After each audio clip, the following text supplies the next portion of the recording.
राघव स्नेहा के साथ अपनी पूरी जिंदगी बिताने की सोच रहा था। किसी बीच उसे स्नेहा का फोन भी आ गया। जैसे ही राघव ने स्नेहा की कॉल उठाई, स्नेहा ने कड़े तेवर दिखाते हुए कहा, आज जो भी मैंने कहा उसे सोचकर ज्यादा खुश होने की जरूरत नहीं है। मैं तुम्हारे साथ रहने को तैयार हूँ, लेकिन उससे पहले तुम्हें मेरी एक शर्त माननी होगी राघव। स्नेहा की शर्त की बात सुनकर राघव को समझ में नहीं आया कि वो क्या कहे, और उसने एक गहरी सांस ली और स्नेहा से कहा, एक काम करते हैं, मिलकर बात करते हैं। मैं अपने क्लिनिक पहुंच गया हूं, तो तुम यहीं पर आ जाओ। क्लिनिक पर आने की बात सुनकर स्नेहा को थोड़ा अजीब लगा। आखिर वो यही तो बात करना चाहती थी कि राघव अपना क्लिनिक बंद कर दे। वो नहीं चाहती थी कि राघव एक छोटे मोटे मेडिकल क्लिनिक में काम करे, और अब राघव उसी मेडिकल क्लिनिक में बुला रहा था। मगर फिर स्नेहा ने कुछ सोचा और कहा, अच्छा ठीक है, मैं वहीं पर आकर तुमसे बात करती हूँ। उसने खुद से ही कहा, मैं नहीं चाहती राघव किसी और के छोटे मोटे क्लिनिक में काम करे। अब जब हम पति पत्नी की तरह अपने रिश्ते को आगे बढ़ाने की सोच रहे हैं, तो उसे भी मेरी बात सुननी होगी। वहां पहुंचकर स्नेहा ने मुस्कुराकर राघव की तरफ देखा और राघव ने तुरंत उससे पूछा, बोलो, तुम क्या कहना चाहती थी? क्या शर्त है तुम्हारी? स्नेहा ने थोड़ा हिचकते हुए जवाब दिया, वो दरअसल मैं। मगर इससे पहले कि स्नेहा अपनी बात पूरी कर पाती, उन दोनों के कानों में एक तेज धमाके की आवाज गूंज उठी। तभी उन दोनों ने अपने सामने एक ऐसा मंजर देखा जिसे देखकर उनकी रूह कांप उठी। राघव के पापा जिस बिल्डिंग में काम किया करते थे, उस बिल्डिंग में कंस्ट्रक्शन का काम हो रहा था, और इस दौरान उसका एक हिस्सा टूटकर गिर गया।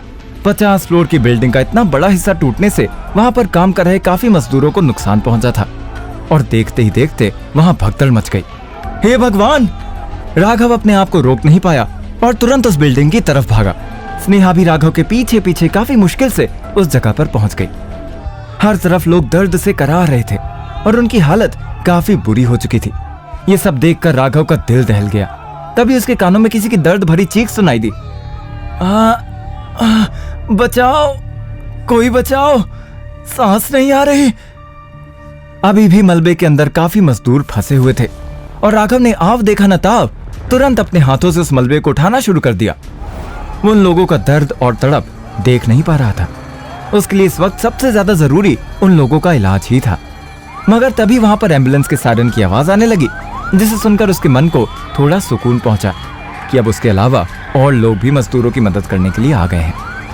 मगर तभी एम्बुलेंस के अंदर से एक डॉक्टर उतरा, जिसने राघव को लोगों का इलाज करते देखा उस पर झल्लाते हुए कहा, ए लड़के, तुम ये सब क्या कर रहे हो?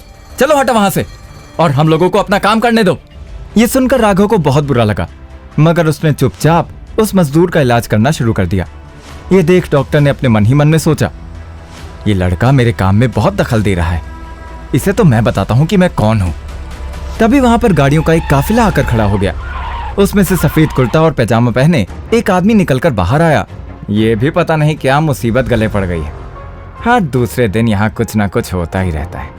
तभी कुछ मजदूर हाथ जोड़ते हुए उनके सामने आए और कहा, दत्ता भाऊ, हमारी जान बचाओ, हम लोग कहाँ जाएंगे? हमारे आधे से ज्यादा भाई बंधु मलबे में दबे हुए हैं और उनकी जान पर बनाई है, हमारी मदद करो दत्ता भाऊ। मगर दत्ता भाऊ ने उन्हें खुद से दूर धकेलते हुए कहा, अरे हट यहाँ से, मेरे कपड़े गंदे मत कर, हट। मेरे सफेद कुर्ते पर मिट्टी लगा दी। अभी यही सोच रहे थे कि आखिर वो इस मुसीबत से कैसे बचकर बाहर निकले कि तभी उनकी नजर राघव पर पड़ी, जो किसी मशीन की तरह मजदूरों की मदद करने में लगा हुआ था। वहीं दूसरी तरफ उसे अच्छे से पहचानने के बाद दत्ता भाऊ ने खुद से ही कहा, खैर जो भी है अपना ही काम कर रहा है, करने दो, पहले मुझे इस मुसीबत से छुटकारा पाना होगा। अगर राणा भाई को पता चल गया कि बिल्डिंग में इतना बड़ा कांड हो गया है तो पता नहीं क्या होगा। तभी एक आदमी भागते हुए दत्ता के पास आया और उसने उन्हें बताया, भाऊ ये वही लड़का है जिसने राणा और जोरावर को मारा था। ये कहते हुए इस आदमी ने दत्ता भाऊ को सारी बात बता दी। ये सब सुनकर दत्ता भाऊ चौंक गया और बोला, मुझे राणा को बताना होगा। ये सोचते हुए दत्ता भाऊ ने राणा को फोन कर दिया।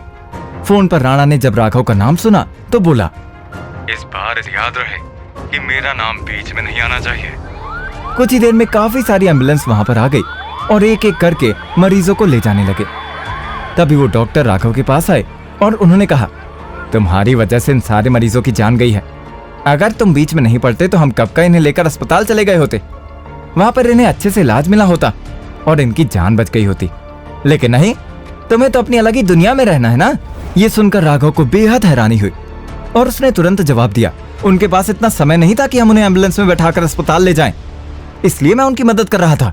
वहां देखते ही देखते लोगों का जमावड़ा लगना शुरू हो गया और सब लोग अपने फोन में वीडियो बनाने लगे। यहाँ तक कि लोगों ने राघव की वीडियो भी बना ली जिसमें वो लोगों की मदद करते हुए साफ नजर आ रहा था। जब वहां से सारे मजदूरों को अस्पताल ले जाया गया तो दत्ता भाऊ तुरंत अस्पताल पहुंच गए। उन्होंने डॉक्टर के पास उनके केबिन में जाकर कहा, आपका नाम डॉक्टर चौधरी है ना? आप ही तो हमारी बिल्डिंग के गिरने पर आए थे। मैं आपसे ही मिलने के लिए आया हूँ। मैं चाहता हूँ कि आज जो कुछ भी हुआ उसमें आप किसी को ये ना बताएं कि बिल्डिंग के मालिक या फिर केयर टेकर की लापरवाही की वजह से यह हादसा हुआ है। आपका जो मन करे आप कह सकते हैं, मगर इस बीच में हमारी गलती सामने नहीं आनी चाहिए। ये सुनकर डॉक्टर चौधरी के चेहरे पर एक मुस्कान आ गई और उन्होंने कुछ सोचते हुए दत्ता भाऊ से कहा, आप जैसा कह रहे हैं मैं वो सब करने के लिए तैयार हूं, मगर मेरी एक शर्त है। आपको सीसीटीवी फुटेज न्यूज चैनल में देखकर ये साबित करना होगा कि जिन लोगों की जान गई है वो उस लड़के के गलत इलाज की वजह से गई है जो वहां पर मौजूद था, ना कि डॉक्टर की लापरवाही की वजह से। अगर आप सारा इल्जाम उस पर लगाने के लिए तैयार हो जाते हैं तो मैं भी किसी से कुछ नहीं कहूंगा। ये सुनकर दत्ता भाऊ के चेहरे पर भी एक बेहद बड़ी मुस्कान आ गई। आखिर वो इसी मौके की तलाश में तो था। क्या दत्ता भाऊ और उस डॉक्टर का प्लान कामयाब होगा और क्या वो राघव से राणा का लेने में कामयाब हो जाएंगे या फिर राघव किसी तरह से बच निकलेगा? क्या सब लोग इस हादसे के लिए राघव को जिम्मेदार समझेंगे? इन सभी सवालों के जवाब जानने के लिए सुनिए एक लाचार दामाद से सुपर दामाद बनने की कहानी शो सुपर जमाई में।